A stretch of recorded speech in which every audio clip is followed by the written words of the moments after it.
Hey there, wealth builders. Rick Sullivan here with another episode of the NASDUCK podcast, where we cut through the Wall Street BS and get to the real truth about building generational wealth. Today, we're diving into something that's got the power brokers sweating bullets, the Epstein files, and what they mean for your portfolio. Now, before we get started, let me remind you what we're about here at NASDUCK. I spent 20 years in the belly of the beast, watching the suits on Wall Street manipulate markets while regular Americans got fleeced. I've seen how the game is rigged from the inside, and now I'm here to help you play it better than they do. We're building more than wealth. Power is what it's all about. And trust me, that distinction matters more than you think. So let's talk about Jeffrey Epstein. Now I know what you're thinking. Rick, why are we talking about a corpse when I need to know where to park my money? Well, buckle up, because this story is about a lot more than one sick individual. It's about how power really works in this country and how understanding that can make you serious money. See, the Epstein files aren't just some tabloid drama. We're looking at an interconnected web of wealth and influence that runs everything from your 401k to your local congressman's voting record. And right now, that web is tearing apart in real time. Let me break down what's actually happening here. Back in February, Attorney General Pam Bondi and the FBI released what they called the first phase of declassified Epstein materials. Sounds impressive, right? Well, it was basically a nothing burger, mostly stuff that was already public, wrapped up in fancy binders and handed out to politicians like party favors. Classic government theater. But here's where it gets interesting for us investors. The DOJ then came out in July and said, essentially, that's it, folks. No client list, no more disclosures, move along. Now think about that for a second. We're talking about a guy who had connections to some of the most powerful people in business and politics, and we're supposed to believe there's nothing more to see? Come on! The market reaction to all this has been fascinating to watch. When officials first teased these releases, certain stocks in the luxury and financial sectors got jittery. Not massive moves, but enough to tell you that big money was paying attention. Because here's what most people don't understand. When you're dealing with the ultra-wealthy, everything is connected. These supposedly isolated scandals are glimpses into how the whole corrupt system operates. Now, let's talk about what history tells us about scandals and stock prices. Because this is where you can actually make money. I've been tracking corporate scandals for decades, and the pattern is always the same. When a CEO or major executive gets caught with their pants down, literally or figuratively, stocks crater immediately. We're talking 7 to 11% drops on average, sometimes much worse. Take Lululemon back in 2018, their CEO, Laurent Poitevin, got bounced for violating company standards of conduct, and shares dropped 3.5% in after-hours trading. That was for relatively minor stuff. Now imagine if a Fortune 500 CEO gets named in the Epstein files as something more than just a guy who attended the same charity dinner.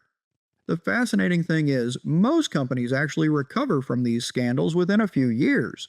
Sometimes they come back stronger because they're forced to clean house and implement better governance. It's like a forest fire, burns everything down, but new growth comes back healthier. The key is knowing which companies are going to be the new growth and which ones are going to be permanent ash.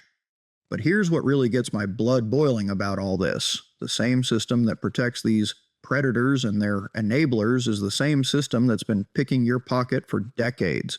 You think it's a coincidence that while working families have seen their wages stagnate for 40 years, billionaires have tripled their wealth? You think it's an accident that every time there's a financial crisis, the banks get bailed out while regular people lose their homes? The Epstein story is just the tip of the iceberg. It's about a class of people who believe they're above the law, above accountability, above the basic human decency that the rest of us are expected to follow. And they use their wealth and connections to maintain a system that serves them at everyone else's expense. Now, I'm not saying we should burn it all down, though trust me, sometimes I'm tempted. What I'm saying is that we need to understand how this system works so we can use it to our advantage. Because at the end of the day, the best revenge against a rigged game is beating them at their own rules. Let me give you some specific examples of how scandals have played out in the markets. Back in 2018, when Steve Wynn got hit with sexual misconduct allegations, Wynn resorts dropped over 10% in a single day. We're talking about $3.5 billion in market value. Poof, gone. But here's the thing, if you had the stomach to buy that dip and hold for a couple years, you would have done quite well. The company eventually stabilized, brought in new management, and the stock recovered. Same thing happened with Wells Fargo during their fake account scandal.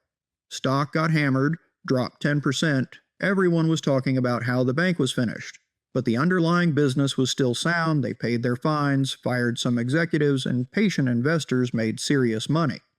The key is distinguishing between companies that have fundamental problems versus companies that just have leadership problems. Leadership you can fix.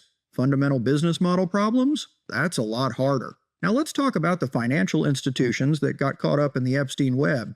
JPMorgan Chase paid $290 million to settle claims related to their dealings with Epstein. Deutsche Bank paid $75 million. These aren't small numbers, but for banks of that size, it's basically a parking ticket. What's really telling is how quickly these settlements happened. No drawn-out court battles, no public testimonies from executives. Just quick, quiet payments to make the problem go away. That tells you everything you need to know about how the system works. The cost of doing business includes the occasional scandal settlement. What should really concern you as an investor is this. These banks were not passive victims who got fooled by a smooth-talking criminal. If you do your research, you'll see they actively looked the other way as long as the money kept flowing. That's not an accident. That's institutional culture. And if they'll do it for Epstein, what else are they doing that we don't know about? This brings us to a bigger point about ESG investing, environmental, social, and governance factors. Wall Street loves to talk about ESG these days because it sounds responsible and gets them good PR. But most ESG funds are just marketing scams. They'll exclude tobacco companies while loading up on defense contractors. They'll avoid oil stocks while investing in companies that use slave labor. Real ESG investing means looking at the actual behavior of companies and their leadership, not just checking boxes on a spreadsheet. It means asking hard questions about where profits are really coming from and who's getting hurt in the process. Back to Epstein files and what they might mean going forward. The public response to the DOJ's nothing to see here approach has been fascinating. You've got everyone from far-right MAGA types to progressive Democrats demanding transparency. That's not something you see very often in this polarized political climate. The cynical part of me, and after 20 years on Wall Street, that's most of me, suspects we'll never see the full truth. Too many powerful people have too much to lose. But the very fact that there's this much public pressure means something could leak, and if it does, we could see some serious market volatility. Think about it this way. If a current Fortune 500 CEO gets credibly linked to Epstein's operation, it's a governance crisis that could tank the stock for years. Pension funds would have to divest, institutional investors would flee, and the company would basically be uninvestable until they completely cleaned house. On the flip side, if you're positioned correctly, these kinds of crises create incredible opportunities. When everyone else is running for the exits, that's when you can pick up quality assets at fire sale prices. The trick is having the capital ready and the stomach to pull the trigger when everyone else is panicking. But let's zoom out for a minute and talk about what this all really means. The Epstein scandal is about more than one guy and his crimes. Think of it as a symptom of a system where wealth equals immunity, where the rules that apply to regular people don't apply to the ultra-rich. You see it everywhere once you start looking. Tech billionaires who preach about privacy while building surveillance empires.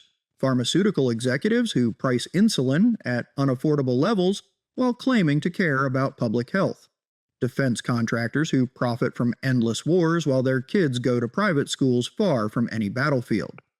That's rather far from capitalism as it was supposed to work. It's more like oligarchy with better marketing. And the sooner we recognize that, the better we can position ourselves to not just survive in this system, but to eventually change it. The thing about generational wealth is that at some point, with enough money, you no longer have to be dependent on a system that doesn't care about you. You actually have the resources to push back when institutions try to roll over you. Every dollar you pull out of their rigged casino and invest wisely is a small act of rebellion.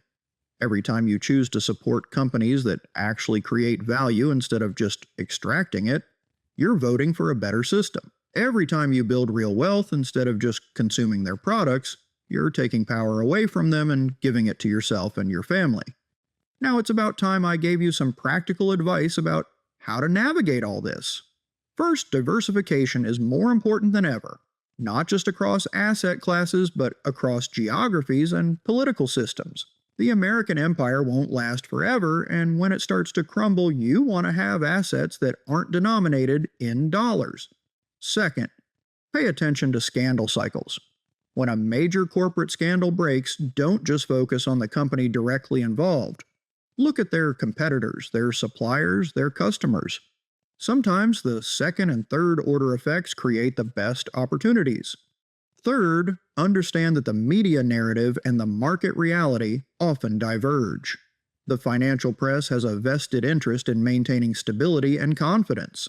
They'll downplay systemic problems and oversell quick fixes. Learn to read between the lines and trust your own analysis over the talking heads. Fourth, build real assets, not just paper wealth. Land, businesses, physical commodities, intellectual property. Things that have intrinsic value regardless of what some central banker decides to do with interest rates. And finally, remember that this is all a long game. The oligarchs didn't build their system overnight, and we're not going to dismantle it overnight either. But every generation that understands how the game really works is a generation that can play it better. The Epstein files are just one example of how the truth eventually comes out, even when powerful people try to bury it. The internet has made it much harder to control information completely. Social media, for all its flaws, has democratized the ability to spread news and organize resistance. That's why I'm ultimately optimistic about the future, even though the present is pretty grim. Young people today understand that the system is rigged in ways that previous generations never did. They're not buying the bootstrap mythology or the trickle-down fairy tales. Instead, they're asking hard questions about why we have such massive inequality and what we can do about it. The old guard is literally dying off, and they know it. That's why they're getting so desperate to lock in their advantages while they still can. All the voter suppression, all the union busting, all the tax cuts for the wealthy, it's the last gasps of a system that knows its time is running out. But here's the thing, they're also getting sloppy. The Epstein scandal happened because they got too comfortable, too confident that they were untouchable. And that overconfidence is creating opportunities for those of us who are paying attention. Look at what happened with GameStop and the meme stock phenomenon. A bunch of retail investors figured out how to use the same tools that hedge funds had been using to manipulate markets, and they turned the tables. It scared the hell out of Wall Street because it showed that the playing field is more level than they want to admit. That's the kind of thing we're going to see more of. Not necessarily in the stock market, but across all kinds of institutions. People figuring out how to use the master's tools to dismantle the master's house, as Audre Lorde put it. The key is staying educated, connected, and committed to the long-term vision of a more equitable system. Because at the end of the day, that's what real wealth creation is about. We need to build a world where everyone has a fair shot at prosperity. So to wrap it all up, let me say what I think will happen. I'd expect more volatility as more information comes out. Whether it's official releases or leaks, there are too many people with too much to hide for this story to just disappear. I suggest you look for opportunities in the chaos. When scandal-hit companies crater, some of them will be genuine value plays if you can stomach the reputational risk in the short term. You'd be wise to attention to the systemic implications. Individual bad actors? Think again. It's institutional failures that create both risks and opportunities across entire sectors.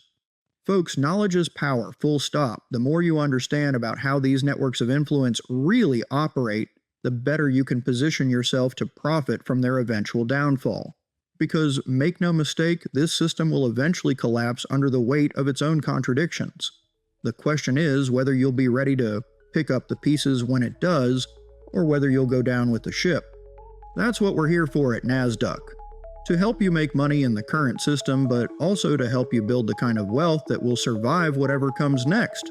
Because change is coming, whether the oligarchs like it or not, and those of us who see it coming will be the ones who benefit the most. Thanks for listening, Wealth Builders. Keep your eyes open, your powder dry, and your principles intact. We'll talk again soon.